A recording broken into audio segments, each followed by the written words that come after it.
सुनो, प्रस्तुत दोहा जो है उसका नाम है सो तुमको लौट कर आऊँगा फिर। क्या नाम है? लौट कर आऊँगा फिर। यह कहने से ही आशा हो जाता है जो मैं हूँ और कहीं जाऊँगा, मैं हूँ यहाँ फिर कहीं जाऊँगा, अब फिर लौटकर आ जाऊँगा। माने शब्द की जो है व्यंजन इस तरह से है जो कथा का आशा बता देता है, जो इसमें क्या कहने के लिए जा रहा है, क्या होने के लिए जा रहा है। प्रस्तुत दोहा के लेखक हैं आपको जीवनानंद दास। क्या नाम है? जीवनानंद दास। और ये देखिए, ये जो बंगला बहुत कम साहित्यकार हैं जो बंगाल से सो हमारे राष्ट्रभाषा के कवि हुए हैं और बहुत आगे तक गए हैं। हालांकि गुरुदेव रविंद्रनाथ टैगोर जो थे वह सर्वज्ञ थे, उनसे कोई भी भाषा अछूता नहीं था। उनके द्वारा लिखा गया सो राष्ट्रगान हमारा जो है जनगण मन अधिनायक, हमार तुम्हार बांग्लादेश का भी आपको यह है राष्ट्रगान है और हमारा भी राष्ट्रगान है। इस तरह से दो दो देश का एक रविंद्रनाथ ठाकुर या रविंद्रनाथ टैगोर व्यक्ति हैं जो दो दो देश के राष्ट्रगान लिखे हैं। जनगण मन पढ़ते हो ना, और वहाँ है हमार तुम्हार सोनार बंगला, तो दो देश का उनके द्वारा लिखित है। और वह भी बहुत बड़े गीतकार, इसके बाद अंग्रेजी साहित्य के जानकार, हिंदी के बंगला के थे। तो इस तरह से उनके बाद बंगला से लोगों का जो भाषा जिनका सो बंगाल होता है, उनको बहुत ज़्यादा समर्पण, बहुत ज़्यादा लगाव अपने मातृभूमि से रहा करता है। गुरुदेव रविंद्रनाथ टैगोर का तो कोई जवाब ही नहीं है। लेकिन ये रविंद्रनाथ टैगोर के बाद अगर कोई देश में दूसरा सबसे बड़ा हिंदी साहित्यकार अगर हुए हैं, तुमको तो हम बता चुके हैं जो साहित्य का मतलब होता है, जो साहित्य समाज का दर्पण होता है, उसमें भाव की अभिव्यक्ति होती है, हृदय में जो किसी विषय की बात रहती है उसका प्रस्तुति होती है। तो जीवनानंद दास के दिमाग में जो बात है उसको उन्होंने प्रस्तुति किया है। और साहित्य समाज का दर्पण होता है जिसमें कि किसी व्यक्ति जिस तरह से दर्पण में अपना तस्वीर देता है, उसी तरह से किसी भी साहित्य का जो तस्वीर है, बिंब प्रतिबिंब को वह साहित्य के माध्यम से देखा जा सकता है। और साहित्य प्रस्तुति की दो विधा है, गद्य और पद। तो यह एक ऐसे पदकार हैं, ऐसे कवि हैं, ऐसे शायर हैं जो आपको रविंद्रनाथ ठाकुर के बाद दूसरा सबसे बड़ा बंगला साहित्य के कवि हुए हैं। और ये देखिए, ये चर्चित कवि जो जीवनानंद दास है, 1899 ईस्वी में इनका जन्म हुआ बंगाल में। और ये 53 वर्ष के आयु में, अल्पायु में ही इनकी मृत्यु हो जाती है। और 1952 ईस्वी में कहा जाता है जो इनके एक बहुत उत्कृष्ट प्रकार का पुरस्कार लेने के बाद यह चल बसे। अब निखिल बंग रविंद्र साहित्य सम्मेलन के द्वारा बनलता सेन को जो इनके द्वारा लिखित था 1952 ईस्वी में आपको पुरस्कार मिलता है। और उसके 3 साल बाद ये 55 साल की उम्र में इनकी मृत्यु होती है। और वह इनके लिए सबसे बड़ा सम्मान कहा गया है। वे मात्र 55 वर्ष जिए थे जीवनानंद दास। और यह आपको इनकी मौत एक दुर्घटना में होती है 1954 ईस्वी में, समझे। और वह लिखे हैं जो 1952 ईस्वी के उस दिन को मैं कभी नहीं भूल सकता हूँ जब मुझे बनलता सेन पुरस्कार मिला था। तो अब देखिए, रविंद्रनाथ के बाद वह से एक ऐसे साहित्यकार हैं, कवि हैं जो हिंदी साहित्य में अपना भाव और अपना दृष्टिकोण रखने का गौरव हासिल किए हैं।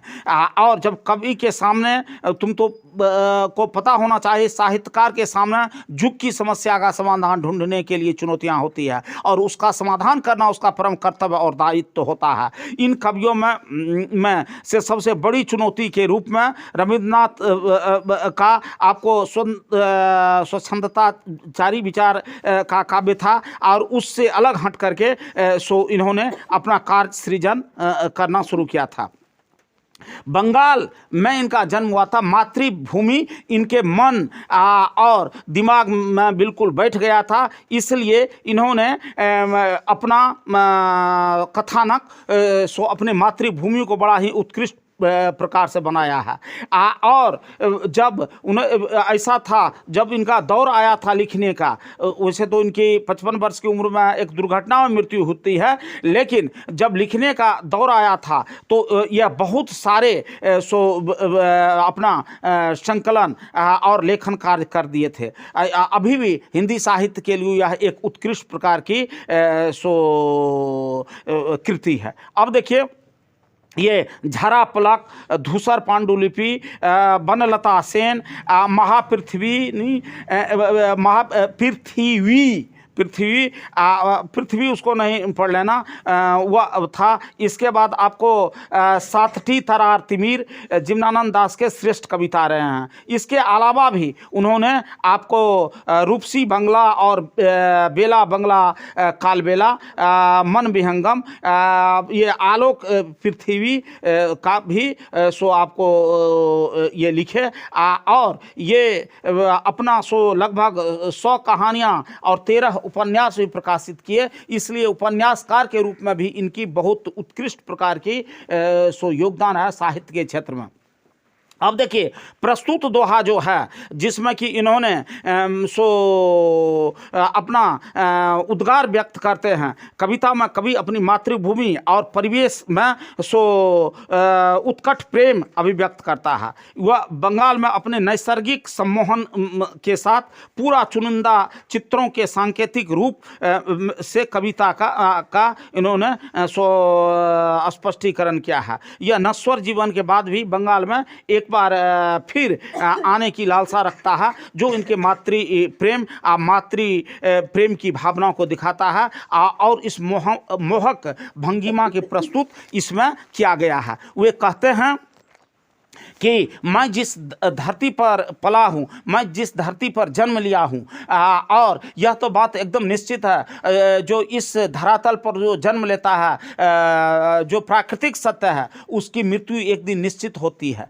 मैं भी अगर यहाँ जन्म लिया हूँ तो मेरी भी मृत्यु होगी, निश्चित होगी। लेकिन मैं अपने इष्ट देव से प्रार्थना करता हूँ, अब मेरी अपनी कामना है कि मेरा जन्म इसी धरातल पर, इसी बंगला भूमि पर अगले बार भी हो, और मैं लौटकर इस धरातल पर आऊं, क्योंकि इससे मुझे असीम प्रेम है, और यह मेरे लिए स्वर्ग है। खेत, वह कह रहे हैं, खेत है जहां धान के बहती नदी के किनारे, फिर आऊंगा लौटकर एक दिन बंगाल में। और वह कह रहे हैं, जो यह धरातल, यह भूमि इसलिए निराली है कि यहाँ बहुत सारी नदियाँ बहती है, और इस किनारे पर मुझे लौटकर आना ही है।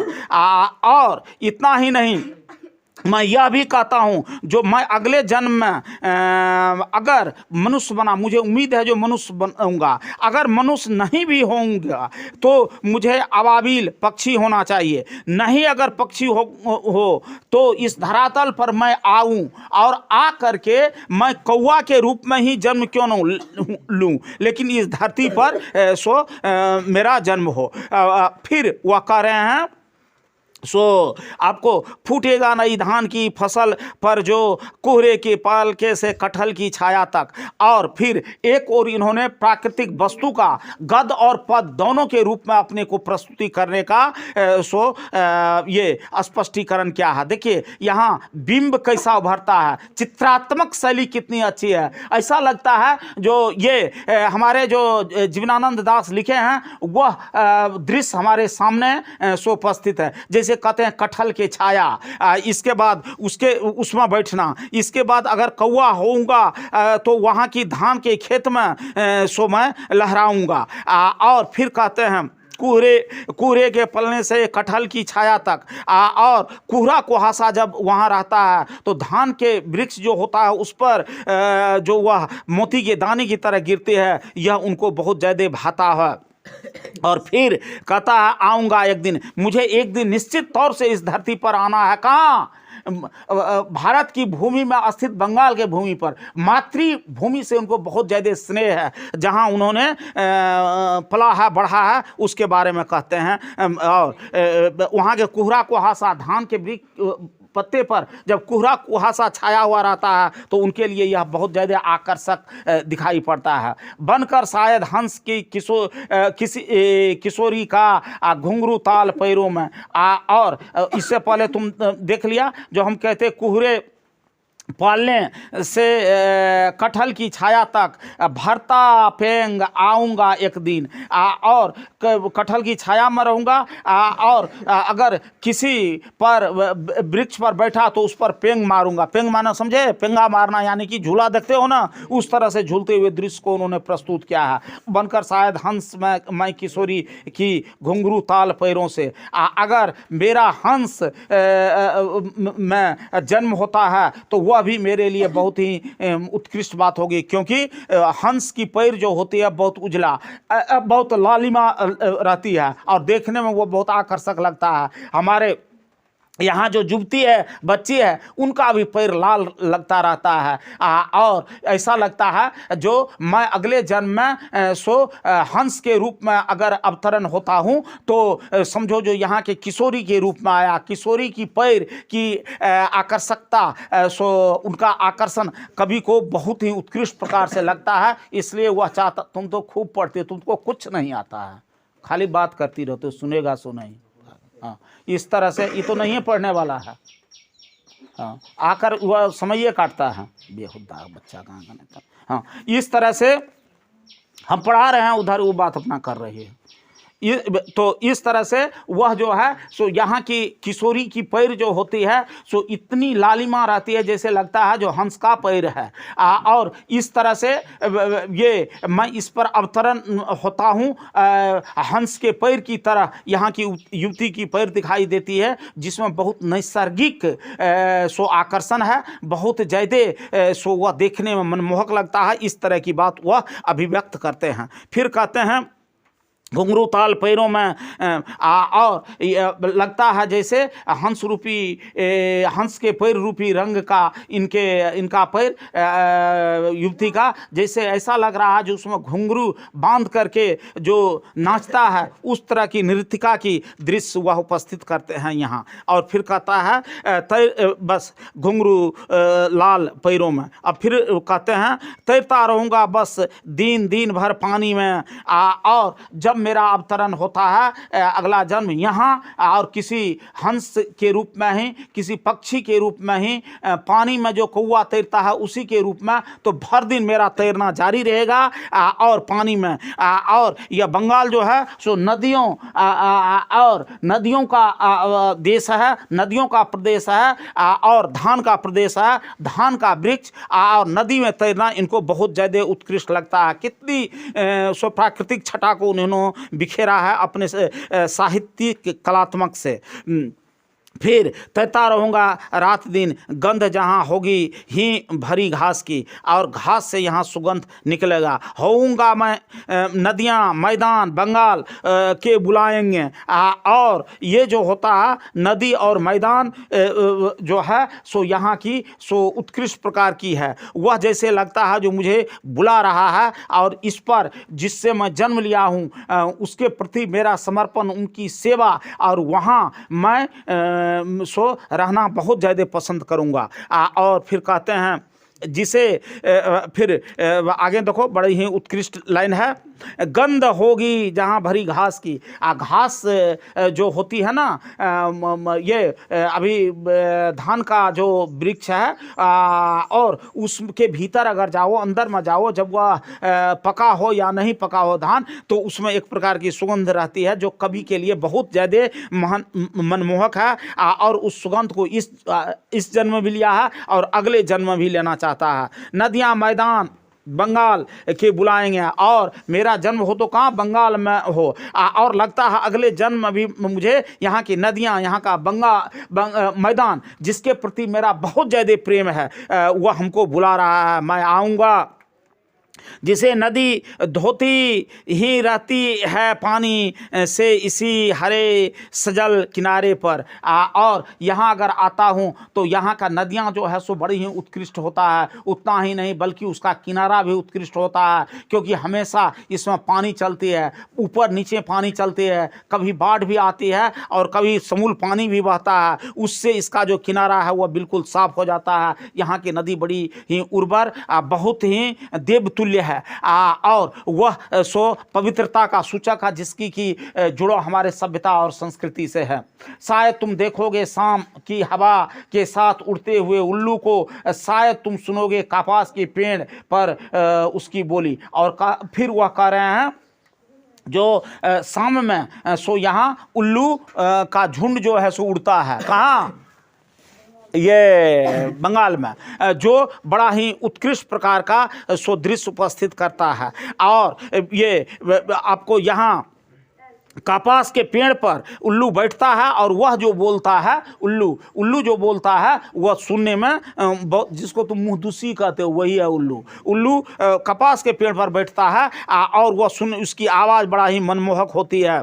फिर कहते हैं सो घासली जमीन पर सो फेंकेगा मुट्ठी भर चावल, शायद कोई बच्चा उबले हुए देखोगे रूपसा के गंदले पानी में। अब देखो, अगर यहाँ थोड़ा भी चावल या भात जो ये रहती है, क्या नाम है, जो हमारे बंगाल के भूमि में अवतरित ये स्वर्ण रूपी मिट्टी से जो चावल पैदा होता है, उसका चावल या उसका भात जो है अगर वह फेंक दिया जाए तो उसको लेने के लिए सो बहुत ज़्यादा सो पक्षी आ जाता है। वह भी एक प्राकृतिक दृश्य उपस्थित करता है। फिर कहता है रूप सा गंदले पानी में नाव लिए जाते हैं लड़के उड़ते फटे अब पाल की नाव। और सुनो, यहाँ नदियों का प्रदेश है सो बंगाल, और बंगाल में बहुत घर में नाव रहता है छोटा छोटा। उस पर सो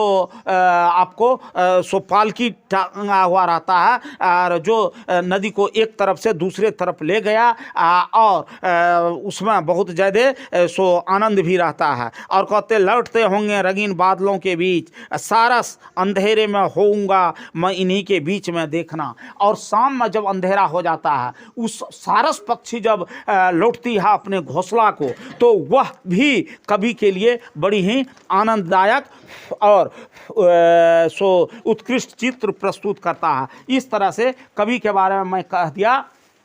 जो कवि ने सो बड़ा ही उत्कृष्ट तस्वीर सो हम लोगों के सामने प्रस्तुत किया है, और अगला जन्म भी वह इसी धरती पर लेना चाहते हैं। देखो, पहला दोहा कवि किस तरह के बंगाल में एक दिन लौट कर आने की बात करता है। कवि का अपने मातृभूमि से बहुत ज़्यादा प्रेम है। वह अगले जन्म में भी इसी बंगाल के धरती पर अवतरित होकर के सो आना चाहते हैं, बार बार आना चाहते हैं। इस तरह से मातृभूमि का प्रेम उनको बहुत अधिक है। दूसरा क्वेश्चन है, कभी अगले जीवन में क्या क्या बनने की संभावना व्यक्त करते हैं। वह संभावना व्यक्त करते हैं कि अगर मानव के रूप में जन्म हुआ तो बहुत अच्छी बात हुई, अगर चिड़िया के रूप में जन्म हुआ तो भी अच्छा है, चाहे वो उल्लू के जन्म के रूप में हो, कौवा के रूप में हो, या सारस पक्षी के रूप में हो, या हंस के रूप में हो, तो वह जो है वह भी प्राकृतिक आनंद देने वाला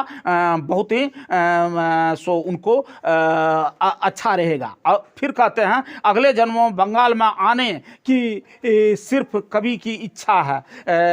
क्या सिर्फ कवि की इच्छा? हाँ, कवि की इच्छा अगले जन्म में बंगाल के भूमि पर ही आने की है, क्योंकि उनको जिस भूमि पर इस बार उन्होंने जन्म लिया है, पला है, बढ़ा है, उसके प्रति असीम श्रद्धा और प्रेम है। इसलिए वह स्पष्ट इच्छा होती है और उनकी सबसे बड़ी जीवन की सो आकांक्षा है, उत्कंठा है, जो मैं अगले जन्म भी सो यहीं अवतरित हूँ और इस धरती पर मेरा अगले बार भी जन्म हो। फिर कहते हैं कवि किनके बीच अंधेरे में होने की बात करता है और आशा स्पष्ट कीजिए। ओहो, इससे नहीं कर रहे हैं। हाँ, सुन लो, ये आपको प्रस्तुत दोहा जो है लौट कर आऊँगा फिर, वह आपको किस्मा अंधेरे की बात करता है। तो उस देखो कह रहे हैं जो सारस पक्षी कब लौटता है? शाम में। कहाँ? अपने घोंसले में। तो इस तरह से वह सारस के बीच अंधेरे में होने की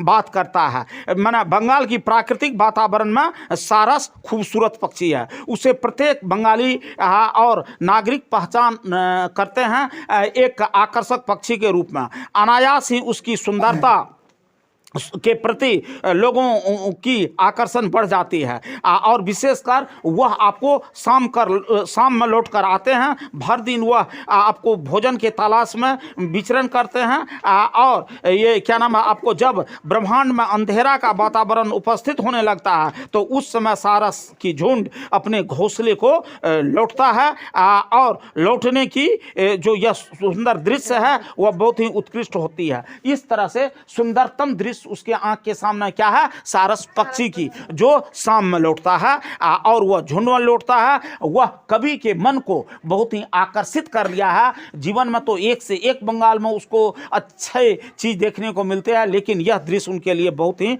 उत्कृष्ट है। अब देखिए, अब कहते हैं कविता का बेहुदा जैसे बात करता है। चित्रात्मक समझते हो? चित्रात्मक शैली क्या हुआ?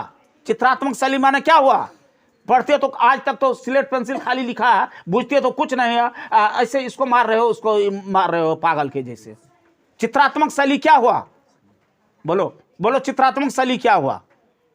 चित्रात्मक शैली हुआ जो ये क्या नाम है, दोहा में कोई चीज जो उपस्थित किया गया है वह चित्र बहुत ही देखने में अच्छा लगता है। मैं भी उसको पसंद कर रहा हूं कवि के कल्पना के आधार पर। वह कह रहा है जो वह उल्लू बैठता है कपास के इस पर, इसके बाद वह पेंग मारता है, झूलता है, कैसा वह देखने में लगता है। वह सारस शाम में उड़ करके आया, वह जो है सो क्या है, सारस एक प्राकृतिक पक्षी है। नैसर्गिक हम के नैसर्गिक का तो अर्थ जानता नहीं होगा। ईश्वर के द्वारा जो चीज दी जाती है वह प्राकृतिक चीज होती है, वह नैसर्गिक आनंद देता है। तो इस तरह से समझने का कोशिश करो। तो ये इसके बाद तुमको सारस पक्षी लौट कर आता, सारस का चित्र आया ना। इसके बाद तुम कहते हो कौवा ये तैर रहा है, कौवा जो है सो कौवा के दृश्य तुम्हारे सामने आ गया। इसके बाद नाव में सब अपना पाल लेकर के बच्चा चल रहा है, नाव चला रहा है। वह भी लड़की जो है सो पैर में घुंघरू बांध कर नाचती है, तो वह उसका लाल लाल पैर कितना अच्छा लगता होगा, जो हंस के पैर की सामंजस्यता और उसके समानता की चित्रात्मक शैली प्रस्तुत करता है। सो सब समझते ना, ऐसे ऐसे ऐसे कर रहे हो। हाँ, तो इस तरह से आपको कह रहे हैं चित्रात्मक शैली। चित्रात्मक शैली में क्या है, तो आप ये इस कविता में सो खेतों में हरे भरे लहराते धान, इसके बाद कटहल की छाया, हवा के चलने से ये झूमती है या नहीं तो लहराती है वृक्ष की टहनियाँ, ये सब आपको चित्रात्मक शैली की ही प्रस्तुति करता है। आकाश में जब उल्लू उड़ने लगता है, शाम में जब लौट कर आता है सारस की झुंड, यह हमारे लिए मन की आकर्षक पैदा करती है और यह बिंब देखने में बड़ा ही उत्कृष्ट लगता है। फिर आगे है, कविता में आए बिंबों की सौंदर्य वर्णन कीजिए। तो वह बिंब माना होता वस्तु, प्रतिबिंब माना होता छाया, फिजिक्स में भी पढ़े हो। तो बंगाल के नवयुवतियों के रूप में सो अपने पैरों में घुंघरू बांधने का बिंब उपस्थित किया गया है। हवा की झोंका, इसके बाद आपको वृक्षों की डाली पर झूला जिस पर पेंग मारता रहता है, खास करके कपास के पक्षी पर, कपास के वृक्ष पर ये उल्लू। इसके बाद आकाश में सो झुंड व झुंड सारस का आ रहा है ढेर सारा। शाम में जब अंधेरा होने लगता है, जब दिवा छिप जाती है, तम आने लगता है, तम माना अंधकार आने लगता है, उस समय की बात को उन्होंने प्रस्तुत किया है। इसके बाद फिर कहते हैं कविता शीर्षक की सार्थकता स्पष्ट कीजिए। हम बारंबार इस चीज को कह रहे हैं, सार्थकता माना क्या होता है, यही नाम इसका क्यों हुआ, तो लौट कर आऊँगा फिर नाम इसको क्यों हुआ। तो हम तुमको यह भी इससे पहले भी बता चुका हूँ, शीर्षक जो है सो सार्थक होना चाहिए, दूसरा समीचीन होना चाहिए और तीसरा वह छोटा होना चाहिए। तो यह जो इसका जो शीर्षक है लौट कर आऊँगा फिर, स्पष्ट हो जाता है जो अगला बार वह लौट कर आने की कोशिश कर रहा है, इस तरह की उसकी हृदय में कामना है। तो ये आपको शीर्षक माना ये जो होता है विषय वस्तु जीवनी और घटना उद्देश्य के आधार पर रखा जाता है। यहाँ उद्देश्य के आधार पर आपको शीर्षक को रखा गया है। कवि की अपनी आत्मीय इच्छा और सबसे बड़ी इच्छा यह है कि मातृभूमि पर ही उसका अगला बार जन्म हो। इससे कवि के हृदय में मातृभूमि के प्रति प्रेम दिखाई देती है और शीर्षक में यह स्पष्ट हो जाता है जो पूरा कथानक इस शीर्षक के चारों ओर घूम रही है। तो शीर्षक को केंद्र में रख करके ही कविता की रचना हुई है। इन तथ्यों के आधार पर शीर्षक पूर्ण सार्थक है और यह स्पष्ट कर देता है जो किसी भी कहानी, कविता, नाटक और उपन्यास की शीर्षक में जो उसकी सार्थकता, समीचीन और लघुता रूप रहती है, वह इसमें भी है। फिर कह रहा है ये व्याख्या वाली लाइन, बनकर शायद हंस मैं किसी किशोरी का घुंघरू लाल पैरों में तैरता रहूँगा बस दिन दिन भर पानी में, गंध यहाँ होगी भरी घास की। अब देखिए इसमें भी लिखना है जीवनानंद दास द्वारा लिखित लौट कर आऊँगा फिर एक दिन कविता का यह अंश है। इसमें कवि अगला जन्म में फिर जन्म लेने की उत्कंठा व्यक्त करते हैं और वह कहते हैं मेरा अगला जन्म जो है सो इसी भूमि पर हो और उन्हें विश्वास है जो उनका जन्म भी जो होगी ना सो यही अपने ही बंगाल के मातृभूमि पर होगी। और कभी एक दिन लौट करके अपना बंगाल की भूमि पर निश्चित रूप से आएगा। वह अगले जन्म में उसकी मातृभूमि पर जन्म लेने की प्रबल इच्छा है और वह हंस, किशोरी और घुंघरू के बिंब शैली को अपने में उपस्थित करता है। वह कहता है कि यहाँ के किशोरियों के पैरों में घुंघरू बांधकर हंस के समान मधुर चाल में उसकी नाच से लोगों को आकर्षण होता है। मैं भी उससे बहुत ज़्यादा आकर्षित होता हूँ, मुझे वह बहुत ज़्यादा पसंद है। यही स्वरूप मैं भी धारण करना चाहता हूँ। और यहाँ तक नहीं कि बंगाल के नदियों में तैरने की एक अलग तरह की आनंद आती है जो हमको अपनी धरती पर जब जन्म लेंगे अपने प्रदेश में तो मुझे मिलेगा। और यह क्यारियाँ में उगने वाली जो घास की गंध है वह भी उनके लिए मनमोहक है। इस प्रकार वह अपनी भावना में अपनत्व को दिखाकर अपनी धरती पर जन्म लेने के लिए कभी तत्पर है, उसकी आत्मीय इच्छा है और ईश्वर से भी वह यही कामना करते हैं। अब देखिए फिर कहता है, खेत है जहां धान के बहती नदी के किनारे फिर आऊंगा लौटकर बंगाल में। फिर उसमें लिखना है यह पंक्ति पाठ्य पुस्तक के लौटकर आऊंगा फिर शीर्षक से उद्धृत है। इसमें कवि को अपने मातृभूमि के प्रति असीम प्रेम दिखाई दे रहा है। कवि बंगाल के प्राकृतिक सौंदर्य के साथ यहाँ के खेतों में उगने वाली जो धान की फसल है उसके मनोहर चित्र को हमारे सामने में प्रस्तुत किया है, उसको खींचा है। कवि कहना चाहता है, कवि कहता है, कवि की आत्मीय इच्छा है कि जिस बंगाल के खेतों में लहलहाती हुई धान की फसलें हैं वहाँ फिर लौटकर आना चाहता हूँ और वह कल कल करती हुई नदी की धारा अनायास लोगों को आकर्षित कर लेती है, वहाँ ही मैं जन्म लेना चाहता हूँ। स्पष्ट है कि कभी अपनी भावना पर स्वच्छंद विचार करती है और अपने देश के प्रेम प्रति जन्म लेने के लिए उत्कट आकांक्षा और मनोवृत्ति जाहिर करता है। ठीक है,